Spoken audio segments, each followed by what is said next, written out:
उद्याच्या उद्या हे झाड कापून टाक बाबा. परवापासून मला काम लावायचं आहे. तू हे ऍडव्हान्स मध्ये पैसे घे आणि उद्या पटकन ये. हं? किती ऊन आहे रे. तरी कापून राहिला ना मले. हा कोण बोलला? अरे मी आहे.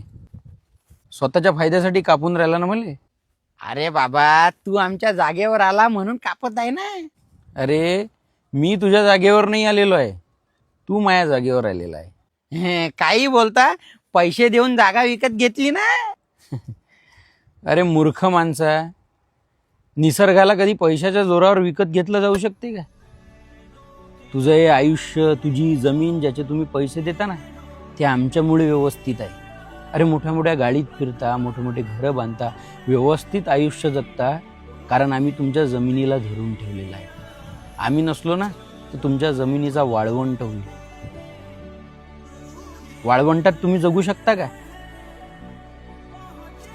आणि तरी तुम्ही आमच्यावर कुऱ्हाडीचा वार करता. तुम्ही आज चंद्रावर आणि मंगळावर जीवन शोधत आहात, पण खरी जीवनाची सुरुवात तर आम्हीच करतो ना. आज तुमच्या कुऱ्हाडीच्या वेदना जरी आम्हाला सहन कराव्या लागत असतील, पण ह्यापेक्षाही जास्त वेदना तुमच्या येणाऱ्या पिढीला सहन कराव्या लागतील.